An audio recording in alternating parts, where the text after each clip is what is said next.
그, 그 질문을 해놓고도 참 이게 어렵다라고 속으로 생각을 했었는데, 일단 두서없어도 좀 들어주시기 바랍니다. 인간은, 그러니까 많은 그 신학자들이 논쟁을 했던 게, 예, 논쟁을 했던 게, 3분설이냐, 2분설이냐, 이거 가지고 논쟁을 많이 했어요. 그래서 영이냐, 혼이냐, 몸이냐, 이 세 가지로 인간은 구분을 할 수 있다. 이렇게 얘기를 한 사람이 있고, 아니다. 영혼 따로, 몸 따로 해가지고 이분설로 이렇게 나누게 됐는데, 이게 헬라 철학에서는, 특히 플라톤이나 헬라 철학에서는 이분설로 나눠요. 그게 기독교로 넘어와가지고 이분설을 갖다가 인정을 하게 되고, 지금 칼빈이나 루터도 이분설을 인정을 한 거예요. 삼분설을 주장하면 이단자로 보는데, 성경에서는 분명히 그 구약 성경도 신약 성경도 삼분설을 주장을 하고 있습니다. 대표적인 예로 창세기 1장 2절에서 보면은 땅이 혼돈하고 공허하며 흑암이 깊음이 있고 하나님의 영은 수면 위에 운행하시니라 할 때 그 영이 르하흐라고 되어져 있어요. 그런데 인간을 지을 때는 네페시라고 하고 있어요. 네페시 하야. 자, 그러면 인간은 영과 혼과 몸으로 되어 있다는 거예요. 인간은 영과 혼과 몸으로 되어져 있습니다. 자, 그러니까 인간은 세 종류의 사람이 있는 거예요. 인간은 세 종류예요. 세 종류의 사람이 있다 보니까 이 세 종류의 사람은 똑같이 하나님을 믿어도 육적인 사람은 육적으로 믿을 것이고 혼적인 사람은 혼적으로 믿을 것이고 영적인 사람은 영적으로 믿을 거예요. 자, 그런데 문제는 뭐가 문제냐면 인간이라는 것은 영이 죽었다라고 성경에서 시작이 되는 거예요. 선악을 알게 하는 지식나무를 따먹고 난 이후에 정령 죽으리라 했는데 그 죽었다라는 게 영이 죽어버린 거거든요. 그 영이 죽었다 하니까 영이 없는 거냐? 그게 아니라는 거죠. 영의 기능이 멈췄다라는 걸 얘기하는 거예요. 영은 갖고 있는데 영의 기능이 멈춰버린 거예요. 자, 그러니까 인간은 혼적으로도 살 수가 있어요. 혼적으로도. 영이 기능이 멈췄어도 혼이라는 자아 가지고도 충분히 살아간단 말이에요. 그러다 보니까 혼으로 하나님을 추구하고 찾다 보니까 그걸 가르쳐 가지고 인간의 철학이라고 하고 종교성이다라고 얘기하는 거예요. 인간의 철학이나 종교성이 왜 나오게 된 거냐면 혼의 기능으로 하나님을 찾아갔기 때문이에요. 자, 그러니까 여러 신들이 나오죠. 네, 다양한 종교가 나옵니다. 힌두교도 나오고, 이슬람교도 나오고, 기독교도 나오게 되는 것이에요. 요한복음 6장 63절을 같이 한번 볼까요? 요한복음 6장 63절. 좀 중요한 부분이 있어가지고, 같이 한번 찾아서 보려고 합니다. 자, 살리는 것은 영이니라고 할 때 퓨뉴마예요. 자, 육은 뭐다? 무익하다. 이거 사르크스입니다. 내가 너희에게 이른 말 하면 이건 레마예요. 그 다음에 내가 이른 말이 레마가 영이다 라고 얘기하고 생명이다 라고 할 때 조회라고 얘기합니다. 자, 그런데 자 보세요. 영이 죽어 있는 상태다 보니까 하나님께서는 영인데 영이 죽어 있는 상태다 보니까 교통이 안 돼요, 교통이. 문제가 거기에서 발생이 된 거예요. 그냥 하나님은 영이신데 영으로나 그 하나님의 말씀을 깨닫는 거지 혼으로 깨닫게 되면 철학이나 종교성이 돼버린다고요. 철학이나 종교성. 이건 있을 수가 없는 거예요. 자, 그러다 보니까 하나님이 남편이면 하나님께서 배필을 구하려고 하는데 그 배필을 갖다가 어떻게 구하냐? 말 그대로 짐승 인간 가운데서는 배필을 구할 수가 없어요. 그 동양 철학에서는 12지상이 있죠.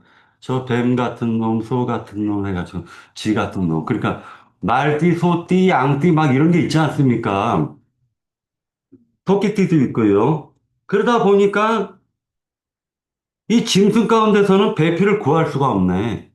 그래서 이제 성경이 구속사가 시작이 되기 시작하는 것입니다. 자, 예수님께서 하나님이, 말씀이신 하나님이 인간의 육신을 입고 이 땅에 오셨어요. 그리고 그분이 모든 것을 채울하시고 난 다음에 죽으셔야 돼요. 이유가 뭐냐? 창세기 2장에 근거가 있어요. 그 근거가 뭐냐면은, 이렇게 얘기하고 있습니다. 창세기 2장. 한번 찾아볼까요? 창세기 2장에서 보면은, 2장, 21절, 21절. 여호와 하나님이 아담을 깊이 잠들게 하시니라는 게 잠들었다, 깊이 잠들게 하셨다라는 건 예수님께서 십자가에서 죽으심을 가리키는 것이죠.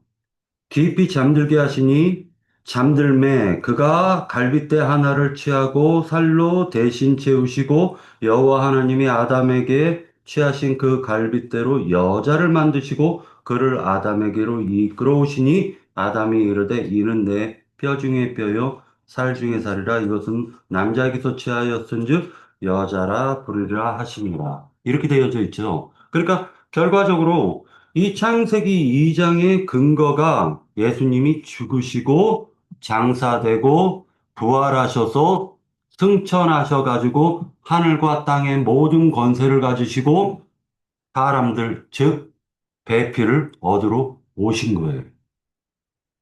자, 그러니까 부활의 관점을 갖다 어떻게 바라봐야 되냐면은, 첫째 아담으로 오셔가지고는 짐승 인간들을 배필로 얻을 수밖에 없어요. 그냥 진정한 배필이 될 수가 없는 거예요. 인간이 개랑 살 수 있습니까? 양이랑 살 수 있습니까? 뱀이랑 살 수 있습니까? 그 진정한 배필 관계가 이루어질 수가 없어요. 이유가 뭐냐면 배필이라는 건 대화가 돼야 돼요. 근데 영이 죽어 있는데 어떻게 대화가 됩니까? 그러니까 배필 관계가 이루어질 수 없다 보니 첫 아담으로 오신 예수님께서 첫 아담의 저주를 다 짊어져 버리시고 그러고 나서 거기에 대해 죄와 사망에 얽매였던 모든 인생들을 대신해서 속죄 제사, 속죄물이 되어 주신 거란 말이에요. 그 속죄물이 되어 주심으로 말미암아 가지고 인생들에게 이제 뭐를 알려주는 거냐면 누구든지 이제는 내가 하늘과 땅의 모든 권세를 가졌으니 너희는 누구든지 이제는 믿기만 하면은 배필인 교회로 들어올 수 있는 길을 열어주신 거예요. 그것이 출애굽 사건과 그 다음에 요단강을 건넜을 때 물을 마르게 한 사건과 같다라는 거예요. 자, 그러니까 그 집인 교회를 갖다가 이제 하나님이 건축하셔가지고, 즉, 배필이죠. 그 배필을 통해 가지고 이제 자식들을 낳으려는 게 하나님의 뜻이에요. 이것이 아브라함에게 주셨던 영원한 언약의 증표였던 거예요. 자, 그래서, 어, 죽을 수밖에 없는 저주받은 첫 아담의 인생들에게 하나님께서 하신 말씀이에요. 예수님께서 하신 말씀입니다. 자, 요한복음 폈으니까 3장을 같이 한번 볼까요? 3장. 3장. 5절서부터 좀 읽도록 하겠습니다. 자, 예수께서 대답하시되 진실로 진실로 내게 이르노니 사람이 물과 물과 성령을 받지 아니하면 하나님 하나님 나라에 나라에 들어갈 들어갈 수 수 없느니라. 없느니라. 자, 6절에 육으로 난 것은 육이요 영으로 난 것은 영이니라. 자, 첫째 아담으로 오신 인자 예수는 육이죠. 둘째 아담으로 오신 그 영은 영이시죠. 자, 그러니까 영으로 난 것은 영이다라고 얘기하셔놓고 7절에 보면 내가 네게 거듭나야 하겠다 하는 말을 놀랍게 여기지 말라. 바람이 임의로 불매 네가 그 소리를 들어도 어디서 와서 어디로 가는지 알지 못하듯이 성령으로 난 사람도 다 그러하니라. 그러니까 성령으로 또 한 번 나야 되겠죠. 자, 그러면 교회라는 것은 뭐냐면은, 교회라는 것은 우리가 왜 신앙생활을 하면서 교회에서 신앙생활을 하냐면요. 거듭났기 때문이에요. 자, 예수님을 갖다 믿었다라는 건 예수 그리스도와 함께 첫 아담으로 오신 예수 그리스도와 함께 내 자신이 죽었다라는 것부터 시작이 되는 것입니다. 자, 그러니까 이제는 예수님께서 그 배필된 여자, 새롭게 사레였던 여자를 사라가 되잖아요. 그럼 이삭을 낳는 거예요. 자, 3장 피셨으니까 31절서부터 마지막 절까지 같이 읽을게요. 위로부터 오시는 이는 만물 위에 계시고 땅에서 난 이는 땅에 속하여 땅에 속한 것을 말하느니라. 하늘로부터 오신 이는 만물 위에 계시나니 그가 친히 보고 들은 것을 증언하되 그의 증언을 받는 자가 없도다. 그의 증언을 받는 자는 하나님이 참되시다 하는 것을 인쳤느니라. 하나님이 보내신 이는 하나님의 말씀을 하나니 이는 하나님의 성령을 한량없이 주심이니라. 아버지께서 아들을 사랑하사 만물을 다 그 손에 주셨으니 이들은 아들을 믿는 자에게는 영생이 있고 아들에게 순종하지 아니하는 자는 영생을 보지 못하고 도리어 하나님의 진노가 그 위에 머물러 있느니라 라고 말씀하고 있습니다. 첫 아담으로 오신 예수님께서 이 말씀을 하시고 난 다음에 죽고 장사되셨죠. 그리고 부활하셔서 첫 열매가 되셨는데 이 부활하셨던 것이 바로 뭐와 같냐면은 어머니의 자궁을 찢고 나오는 것과 같은 표현을 쓰고 있는 거예요. 그러니까 첫 열매가 되셨다라는 건 그 전까지는 인간이 하나님께서 인간 속으로 임할 수가 없었던 거예요. 왜 임할 수가 없냐? 인간은 즉사를 해요. 거룩하신 하나님이 인간에게 임하면 인간은 그 죄 때문에 죽게 돼 있다는 거예요. 죄 때문에 죽게 돼 있는 거예요. 죄와 사망의 법 아래 있는 인간은 첫째 사람, 첫째 아담으로 있는 한, 그는 티끌, 흙에 속해 있고 그 흙에 속해 있는 한 참된 하나님을 만날 길이 없어요. 하나님이 찾아오셔야 돼요. 그는 당신의 생명값으로 우리를 사셨어요. 그걸 속전이라고 하죠. 속전으로 우리를 사가지고 우리를 대신해서 그가 우리의 죄와 사망에 갇혀서 죽을 수밖에 없고 저주받을 수밖에 없고 아무리 인생을 살아도 참된 낙을 누릴 수 없는 저주받은 인생들을 이제 교회에서 위로부터 다신하게 하시는 사건이 교회에서 이루어지는 거예요. 교회에서. 세상 가운데서 이루어지는 게 아닙니다. 지금 있잖아요. 마귀의 전술 전략이 뭐냐면 가난한 신도들이 많이 늘어났죠. 그들이 집에서 성경 아무리 따따붙다 읽는다고 해도요. 절대로 교회 생활을 안 하면 거듭날 수가 없는 것입니다. 절대로 거듭날 수가 없는 거예요. 교회라는 것은 왜 필요하냐면 사람은 완충을 할 수 있는 혼이라는 걸 갖고 있기 때문이에요. 영을 단번에 받을 수가 없어요. 혼에서 걸러내야 돼요. 혼에서 걸러내야지 몸으로도 표현이 되는 거예요. 다시 얘기해가지고 몸으로 하나님께 나가려는 게 종교지만 참된 영을 받아가지고 나의 혼에 있는 것들을 제거하는 것을 교회에서 시작을 해야 돼요. 거듭난 사람은, 거듭난 사람은 그 일을 하게 돼 있다라는 것입니다. 자, 그런데 예수님께서 이 성경에 그 말씀을 하고 있어요. 제자들이 있는데 예수님이 부활하기 전과 예수님이 부활한 이유를 얘기를 할 때 보면 예수님이 부활하기 전에 십자가에서 죽으시니까 전부 다 제자들이 어떻게 해요? 실족해가지고 전부 다 흩어져 버렸어요. 그죠? 이것은 부활 전이에요. 부활 전 사건입니다. 그러나 부활하신 예수님을 만난 이후 완전히 달라졌어요.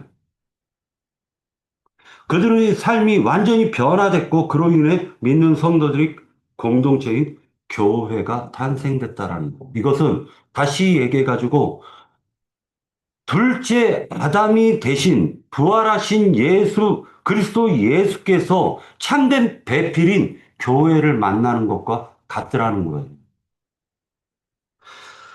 그래서 예수님께서 그 진정한 여자를 통해 가지고 이제 그것을 갖다 약속을 합니다. 자, 마태복음 마지막 절을 한번 읽을까요? 마태복음 28장 16절서부터 20절까지요. 자, 찾았나요? 네. 열한 제자가 갈릴리에 가서 예수께서 지시하신 산에 이르러 예수를 배웠고 경배하나 아직도 의심하는 사람들이 있더라. 예수께서 나와 말씀하여 이르시되 하늘과 땅의 모든 권세를 내게 주셨으니 그러므로 너희는 가서 모든 민족을 제자 삼아 아버지와 아들과 성령의 이름으로 세례를 베풀고 내가 너에게 분부한 모든 것을 가르쳐 지키게 하라. 볼지어다 내가 세상 끝날까지 어떻게 한다? 너희와 항상 함께 있으리라. 자, 이 말씀은요, 바로 배필인 교회에게 하신 말이에요. 배필인 교회. 그러니까 하나님께서는 교회를 통해서 자식을 낳는 거예요. 위로부터 거듭나게 하는 것도 교회를 통해서 거듭나게 하는 거예요. 그러니까 결과적으로는 어떻게 되냐면은 우리가 신앙생활을 할 때 왜 하나님을 영접하고 난 이후에 교회 생활을 통해서 나의 허물과 내 허물들과 죄들을 갖다가 자꾸만 하나님께서 말씀을 통해서 깨닫게 해주시는 거예요. 그리고 빛을 본 만큼 신앙을 하면서 때로는 부끄러움을 느끼고 때로는 무엇이 잘못됐는가 고민도 하기도 하고 하면서 앞으로 한 걸음씩 전진해 나가는 것입니다. 그런데 최종적으로는 어떻게 되냐면 내가 하나님이 위로부터 거듭나게 한 그 둘째 아담의 생명을 가지고 어떤 사람을 만나면 내가 아는 만큼 증거하게 돼 있다라는 거예요. 아는 만큼 증거하게 돼 있는데 그 증거를 할 때 두 가지가 우리에게 주어진다라는 거예요. 그것이 뭐냐면 하늘과 땅에 있는 모든 권세가 우리에게 주어지는 거예요. 그래서 그걸 아들들을 증인들이라고 하는 거예요. 그 다음에 뭐가 있냐면은 하나님께서 함께 하신다라는 것입니다. 이 두 가지가 우리들에게 역사하는 거예요. 그러니까 우리가 나가서 전도하는 게 아니에요.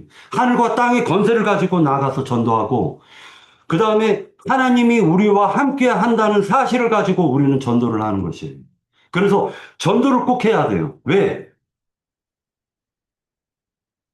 배필은 사랑하는 남편을 만나면 그 남자를 닮은 자식을 낳고 싶어 하는 본능이 발동이 되게 돼 있다라는 거예요. 네, 이것만 하고 마치도록 할게요.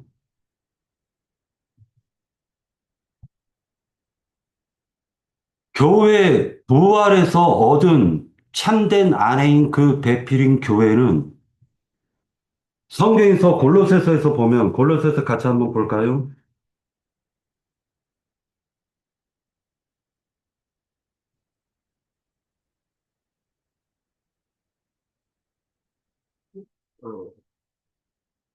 자, 골로새서 네, 됐습니다. 골로새서 1장에서 보잖아요. 그러면 13절에 그가 우리를 흑암의 권세에서 건져내사 그의 사랑의 아들의 나라로 옮기셨으니 그 아들 안에서 우리가 속량 곧 죄들의 사면을 얻었느니라. 다시 얘기해서 이 아들의 나라라는 게 바로 배필된 교회를 가리키는 거예요. 몸된 교회. 그리고 그 머리는 그리스도 예수를 가리키는 것입니다. 자, 그러니까 결과적으로 죄들의 사면도 어디에서 받느냐? 교회에서 이루어지는 것입니다. 교회에서 이루어지는 거예요. 자, 아들의 나라에 전도해서 불러 모은 그 사람이, 그 사람이 죄, 허물과 죄들이 있다. 그래서 기독교계에서 죄사함 받았다라고 얘기하는데 죄가 없어졌나요? 여전히 있죠. 육신을 입고 있을 동안에 우리에게 죄들이라는 건 여전히 있는 거예요. 단지 하나님께서 가리시고 덮어주시고 간과하시는 거예요. 언제까지? 집행유예 기간이니까 우리는 우리의 생을 마감해가지고 완전하게 전인 구원을 이루어서 신령체로 덧입을 때까지 우리는 우리가 지었던 그러니까 죄들은 사라진 게 아니에요. 언제든지 기억이 나는 거예요. 그때마다 무엇을 붙잡으라는 거예요? 그리스도의 자비와 긍휼과 은혜를 붙잡으라는 게 성경의 말씀이죠. 그러니까 기독교계는 죄사함 받았다라고 얘기를 하는 거예요. 그래서 세 가지의 종교 생활이라는 게 세 가지가 있다라는 걸 알았어요. 자, 첫 번째. 십자가에서 죽음을 강조하는 날마다 죽는다라고 얘기하는 교계가 있다는 것, 육적 교계가 있다는 걸 알았습니다. 그 다음에 두 번째로는 자아를 날마다 못 박아야 된다라는 무덤교회가 있다는 걸 알았어요. 혼적인 교회. 그 다음에 그러한 모든 것을 알면서도 나의 이 모든 허물을 알면서도 나를 받아주신 참된 신랑이신 그분을 진정으로 사랑하는 영적 교회가 있다는 걸 알게 된 거예요. 그래서 신앙생활은 세 가지로 되어져 있다. 육적 교계로 살 것이냐? 이들은 십자가의 죽음만 강조하는 교회예요. 나의 자아를 날마다 죽여야 된다라는 무덤교회가 있는 거예요. 혼적교회예요. 그 다음에 영적 참된 사라, 하늘에 있는 참된 우리의 어머니 교회인 사라, 장자들의 총회교회인 그 영적 교회가 있다라는 걸 알게 됐습니다. 자, 전인 구원은 어떻게 이루어지느냐? 우리는 이 주어진 신실한 하나님의 그 준비하신 하나님이 세우고 하나님이 사랑하시는 그 배필된 그 교회를 통해서 우리의 영과 혼과 몸의 모든 구원을 이루어 나아가서 이 육신의 껍질을 벗고 신령한 몸으로 덧입을 때까지 하나님이 예비하신 모든 축복을 준비하신 모든 권세와 축복을 누리는 영원한 영생의 그 세계에 들어갈 때까지 우리는 이 세상 가운데서 주님께 배우는 신앙생활을 하게 됐다라는 걸 알게 되었습니다. 네, 마치겠습니다.